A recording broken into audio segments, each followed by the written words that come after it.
Good morning. Oh, sorry. I was stuck again. This happens when you get older. Which really sucks when you're in the middle of a sneeze or taking a whiz. You know, the gears in the brain box start getting rusty and they want to seize up. How's everybody doing this morning? It is Thursday, and it's a good Thursday. You know why it's a good Thursday? Because we're not scheduled to work Saturday, which makes Friday even better. So Thursday can't be all that bad.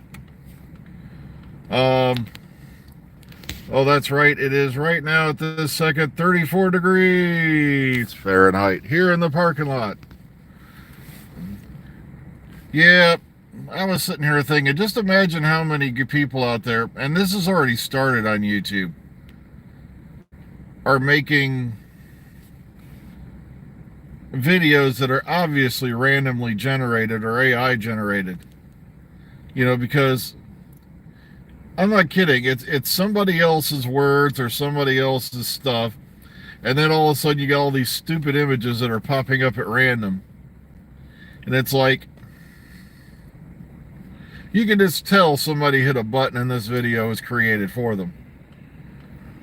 Or my other favorite ones are the people who do videos where all they've done is they typed out a whole load of shit and then they've gotten a voice to read it over from a translator away called program. Because you can tell when, you know, certain words get pronounced that, okay, this is obviously a computer reading it. And they didn't bother to take time to, you know, do a proofread in order to adjust, you know. I am tempted to talk about the Fallout series when it airs, but we're going to worry about that when April hits. April 12th, by the way. So,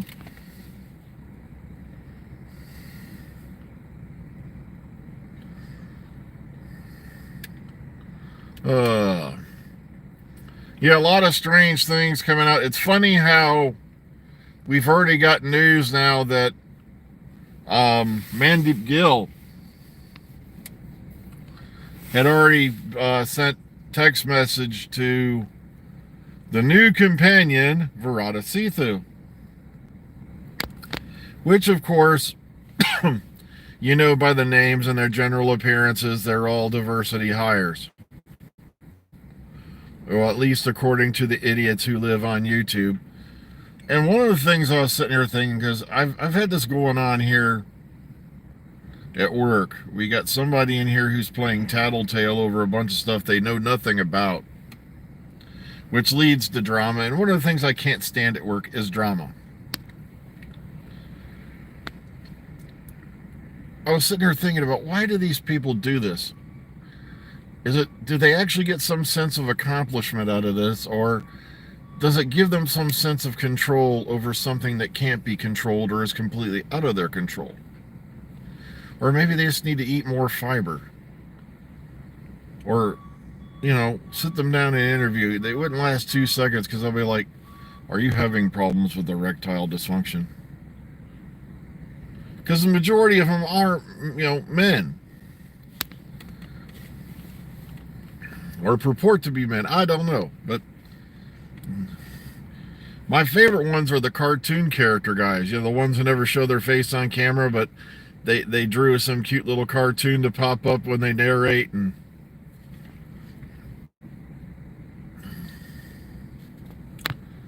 so this way they don't have to actually put a face to the bullshit they're spewing. Yeah, you gotta love this stuff. But yeah, Mandeep Gill has already sent thing to Virata Sethu, yeah, encouraging her and all that, and it's like, yet we're hearing this all from Radio Times, you know, Daily Mail, Mirror, all that kind of, but the BBC has said nothing. It's like, Guys, the cat's out of the bag. The cat is not only out of the bag, the cat is turned into a tiger and it's carving up the planet. You know, it's even going to take on Godzilla at the end of the week. And he ain't said a word. Nothing. It's like, it's not like you're going to, going to be able to do, check out our new companion. Yeah, a year from now. It's like, yeah, but what happens when that series airs? It's like, we knew about this last year. Because this is series 2 for the new companion. Now, of course, Radio Times trying to gloss it over. Well, it's too late. See what I mean? It's like, you've got to stay ahead of the spin, or it's not worth it.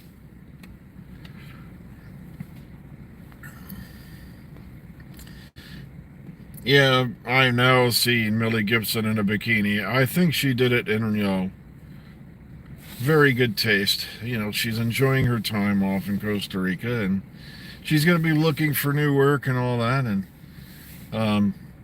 I paid particular attention to see if she had any moles or anything like that. See if it might affect any role that's coming up. And because I am a professional at this, I do this from the eye of a journalist. I do not gaze upon her form, to place it into something so vulgar and disgusting as, say, the wank bank. Because I am a married man. We do not do these things.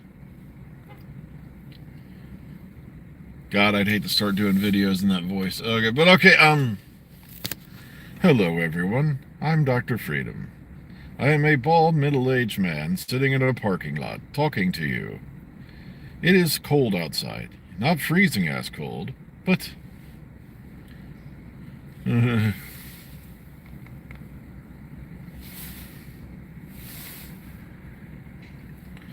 we have a park. I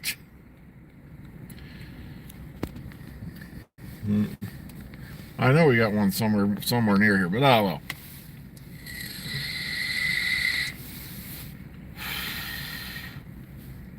What's really cool is we got a place down here that sells fertilizer and all that, and they got aminals out there where you can see them. They keep like buffalo, elk, and all kinds of crazy shit up there. They do take very good care of them. Okay, so they have a little shelters to go in, when it gets cold. They keep hay in there so things stay warm. But okay, so Millie is, like I said, the Radio Times is saying her future on Doctor Who is as bright as ever. She's going to be back, but in a limited role.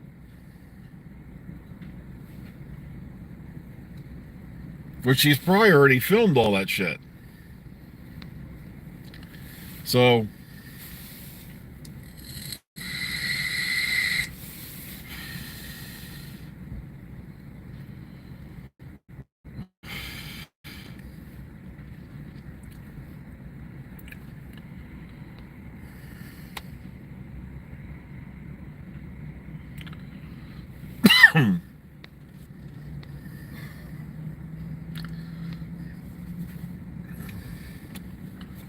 the craziest part is we got a museum in town. I've never been there. Been living down here for about coming on 10 years. I've never been to the museum. Ugh.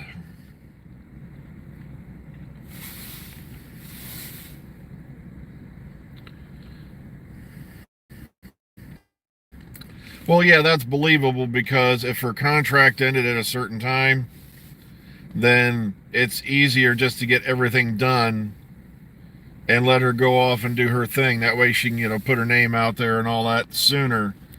And, that way she can spend, Christmas down in Costa Rica. Oh.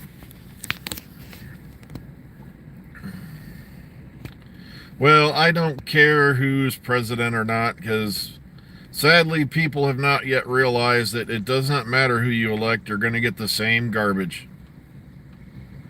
Over and over and over again.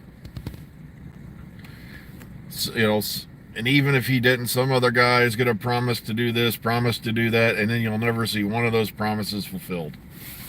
Ever. So, are you kidding me? I wouldn't visit here. Someone just asked if the aliens are visiting. I'm like, the quote Art Bell, for those of you who do not know who Art Bell is, he was the host of, he passed away a few years ago. He was the host of one of the most popular nationwide, syndicated programs. It's called Coast to Coast AM. It was on from like midnight to 4 every day, every morning. And I think George Norrie's still doing it now. But he would, they'd have everything from aliens, Bigfoot, strange phenomenon, stuff like that. And one of his best quotes was, everyone always asks, basically, well, this is not a direct quote. This is just the neighborhood of it. People always ask, why, if the aliens are really visiting us, why don't they just land on the White House lawn? And one of his favorite quotes to answer that was, because the first alien coming down that ramp would be, the first alien down that ramp would be dead of lead poisoning before you reach the bottom.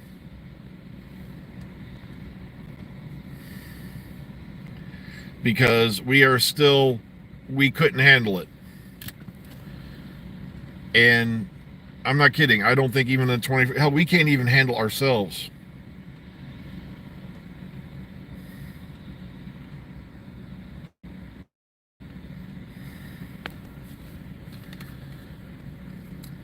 And it's like, do you think they honestly want to mix with us? No.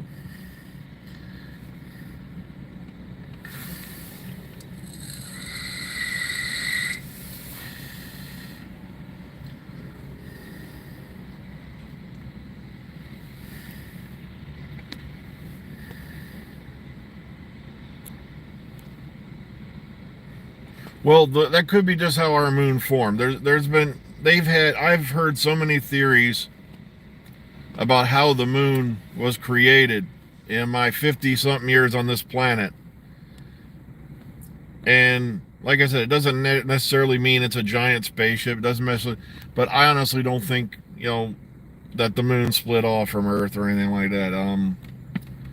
How it got here, don't know, but it's not unusual that we, have moons across the solar system. But like I said in Death Moon, and one of the reasons I wanted to write is, our moon is, got large hollow spaces in it. That's been confirmed. And it's the only moon in the solar system that has a nearly perfect circular orbit. It's just big enough to cause an eclipse of the planet around. It doesn't rotate relative to the planet it goes around. It's the one that breaks all the rules. And the funniest part is, I've been doing some research on Ganymede, because that's going to be somewhere I'm going to be looking at for, a story I'm working on. And Ganymede's actually the largest moon in the solar system. I think it's even bigger than Pluto. And it's one of the moons of Jupiter. And that one's pretty interesting in itself, But no, I do not believe the moon has a soul collection machine in it.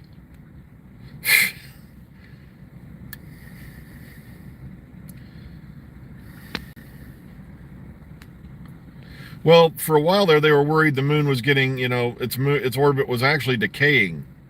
But don't worry, it's at like thousands upon thousands upon thousands of something per year. We know this because during the fake moon landings, remember the fake moon landings that didn't happen yet? It was the astronauts who put the reflectors up, that to this very day they bounce lasers off of. And that's how we know the exact distance of the moon from Earth to this day, is they're still bouncing lasers off those reflectors. I believe anything's possible. I don't think we know everything. To say we're alone in the universe is just arrogance and stupidity and ignorance. A narcissist. Oh yeah, we're the only intelligent ones around. Ha ha ha ha. Right. With the amount of planets there are that we know of, there, like I said, it's pretty much, I think, a statistical impossibility that we're the only intelligent life.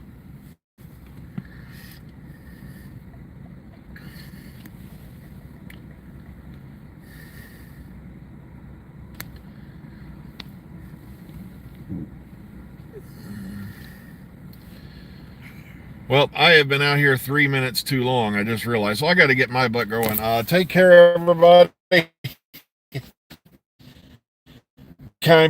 safe. We'll see you all tomorrow. We are not working this Saturday, so don't look for that. We will not be here on Saturday. So take one. We'll see you on the flip side. Have a great Thursday.